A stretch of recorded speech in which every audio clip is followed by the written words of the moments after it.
People that can't be trusted are the same people that watch something go down and then they turn the other cheek, or shall I say, they look the other way and not say anything about it or not report anything.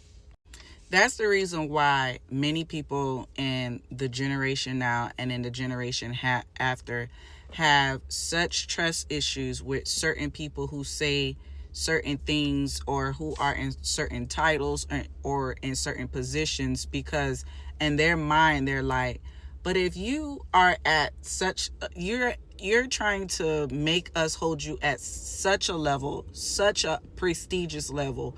Why is it that you sat there and watched somebody smack somebody in their face and you ain't say nothing?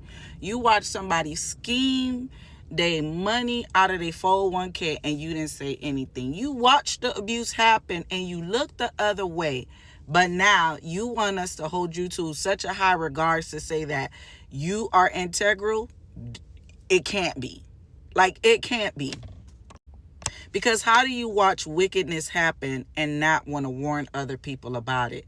How do you see other people do wickedness and not warn anyone about it? That's like somebody seeing someone torment somebody else's child and you don't say anything about it. Doesn't necessarily mean that it will be heard. It doesn't necessarily mean that something will be done. But why would you watch somebody torment somebody's child, do something despicable, disgusting to somebody's child, and you don't say anything about it? But then we become adults and we see this thing happen. A lot of times we see it happen in the workplace, we see it happen in business practices, or we see it happen in the church, and we don't say anything about it. Do y'all understand? Like, people have been groomed during the decades to watch abuse happen and not say anything about it. Don't you think that that's sick? So then my question poses, who taught them? Who taught them to be silent and they saw spiritual abuse happen? Who taught them to be silent and they saw spiritual witchcraft happen? How did they manipulate their thought processes, their mind, their psyche to accept you saw wickedness happen, you didn't warn? You saw abuse happen and you didn't warn. You saw abominable practices happening and you didn't say anything. Yo, the silence is loud. The silence is loud. And then you try to preach to generations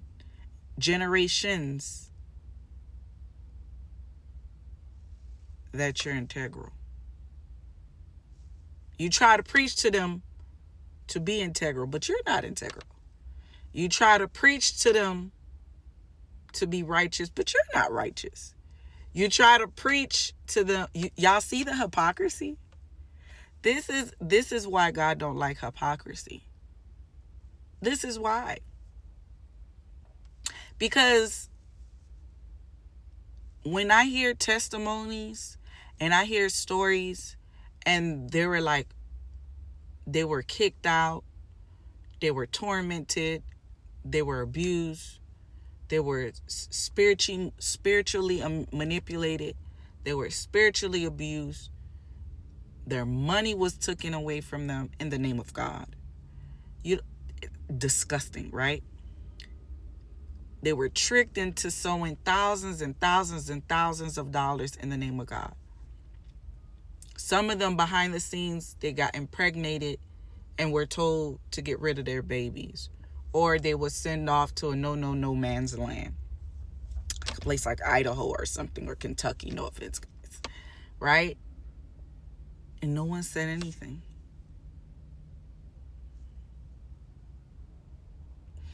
But y'all hold back. Y'all know what's even worse? You know how God says, do not bear a false witness, meaning do not help the hand of a liar.